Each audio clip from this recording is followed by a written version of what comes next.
విక్రమ్ టీవీకి సబ్స్క్రైబ్ చేయండి. Subscribe to Vikram TV. Subscribe to Vikram TV. Subscribe to Vikram TV. Subscribe to Vikram TV. Please like, share and subscribe to Vikram TV. అంటే ఈ movie వచ్చేసి elections ముందు release కావాల్సింది, అవును. Late అయింది. తర్వాత ఈ కొత్త ప్రభుత్వం రావడం జరిగింది, కాంగ్రెస్ ప్రభుత్వం. అంటే ఈ ప్రభుత్వంలో కేసీఆర్ మూవీ రిలీజ్ అవుతుంది అని అనుకున్నారు, హోప్స్ పెట్టుకున్నారా లేకుంటే హోప్స్ వదిలేశారా? ఏం లేదు, రిలీజ్ అవుతుందని అనుకున్నాము. కానీ మాకు తెలుసు కాబట్టి ఇది ఎలక్షన్స్ కంటే ముందు రిలీజ్ అయితే ఇంకొంచెం ఇంపాక్ట్ ఉండేది, ప్రజల్లో కొంచెం ఆలోచింపజేసేది అని మాత్రం నేను అనుకున్నాను. ఓకే. ఎందుకంటే నేను పార్టీలో ఉన్నాను కాబట్టి ఇది కొంచెం ఇప్పుడు వస్తే బాగుండు అని మనం అనుకుంటాం, కానీ మనం ఏం చేయలేం కదా. Yes. నేను చాలా సార్లు అన్నాను, రాకేష్ గారు ఈ టైంలో చేస్తే కరెక్ట్ టైం, ట్రై చేయండి, ఈ టైంలో చేయండి అని. కానీ ఏంటంటే ఏం అర్థం కాని సిచ్యువేషన్ ఎవరు అవును. కూడా. ఇంకా ఇప్పుడు చూసిన వాళ్ళందరూ అదే మాట అంటున్నారు, మ్మ్. ఏంటంటే అంత అద్భుతమైన ఎక్స్ప్లెనేషన్. అంటే ఈ సినిమా గనక కొంచెం ముందే ఎలక్షన్స్ ముందు రిలీజ్ అయ్యి ఉంటే డెఫినెట్ గా ఇంకా చాలా ప్రజలు చాలా ఆలోచించే వాళ్ళు, మ్మ్. అందరికి రీచ్ అయ్యేలాగా కనుక చేసి ఉంటే అని ప్రజలందరూ చూసిన వాళ్ళందరూ అంటుంటే అవునేమో నిజమేనేమో అనిపిస్తుంది. బట్ ఇప్పటికైనా ప్రతి ఒక్కరు చూస్తున్నారు. ఇప్పుడు కూడా 1 year గ్యాప్ వచ్చింది కదండి.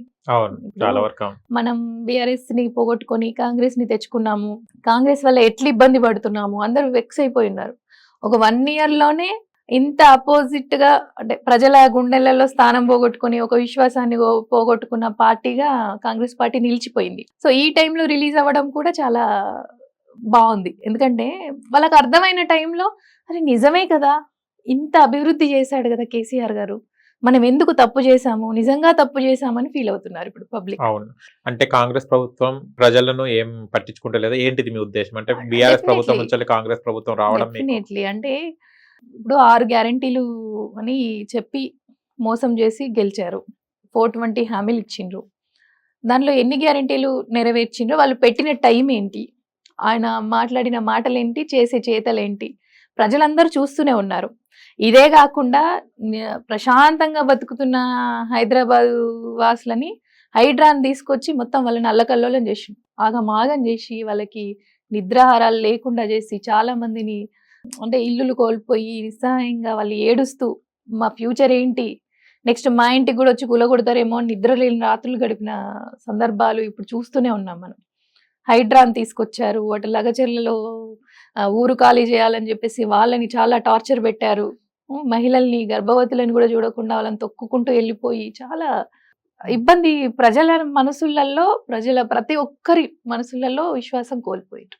కానీ మీకు బీసీ లీడర్ కాబట్టి బీసీ కులగణన అనేది రావడం జరిగింది అవును. కదా, దీన్ని ఏమంటారు మీరు? దీనికి కూడా ఫైట్ చేస్తున్నాను. యాక్చువల్గా నేను BRS leader, BC intellectual forum core committee member, జాతీయ బీసీ సంఘం రాష్ట్ర ప్రధాన కార్యదర్శి, సో మాంగళ్యం foundation founder and chairperson, social work కూడా చేస్తూ ఉంటాను. సో బీసీ లీడర్ గా ఏంటంటే డెఫినెట్ గా ఇప్పుడు ఒక కాంగ్రెస్ పార్టీ కామారెడ్డి డిక్లరేషన్ లో 42% మేము ఇస్తామని చెప్పినట్టుగానే మాకు మా హక్కులు మాకు కావాలి అని చెప్పేసి మేము పోరాడడం జరుగుతుంది.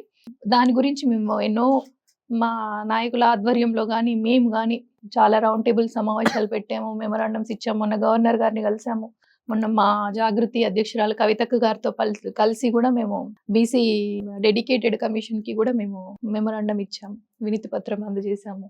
చట్టసభలలో బీసీలకు దక్కాల్సిన సీట్లు బీసీలకు కావాలి, బీసీ మహిళలు, ఓబీసీలు వీళ్ళందరికీ కూడా ఎవరికి జరగాల్సిన న్యాయం మేమెంతో మాకంతా అనే నినాదంతో ముందుకెళ్తున్నాము. డెఫినెట్ గా మా హక్కుల్ని మేము సాధించుకుంటాం. అంటే ఈ ప్రభుత్వం ఏదైతే కాంగ్రెస్ ప్రభుత్వం ఉంది, ఇది ప్రజలకు మంచి చేయాలని మీరు బీఆర్ఎస్ పార్టీ తరపున ఎలా పోరాటం చేసి వాళ్ళకి న్యాయం కల్పించాలనుకుంటున్నారు? డెఫినెట్ గా ఇప్పుడు అధికారంలో ఉన్నప్పుడు అధికార పార్టీ, ఇప్పుడు అధికారంలో మేము లేము, కాంగ్రెస్ ప్రభుత్వం ఉంది. మేము ప్రతిపక్ష హోదాలో ఉండి మా నాయకత్వం అనుచరణతో, అంటే మేము వాళ్ళ ఆదేశాలను అనుసరించి ఏదైతే ఈ కార్యక్రమాన్ని ఎత్తుకోండి అని చెప్తున్నారో ఆ కార్యక్రమాన్ని ఎత్తుకొని డెఫినెట్ గా మేము పోరాటం చేస్తున్నాము.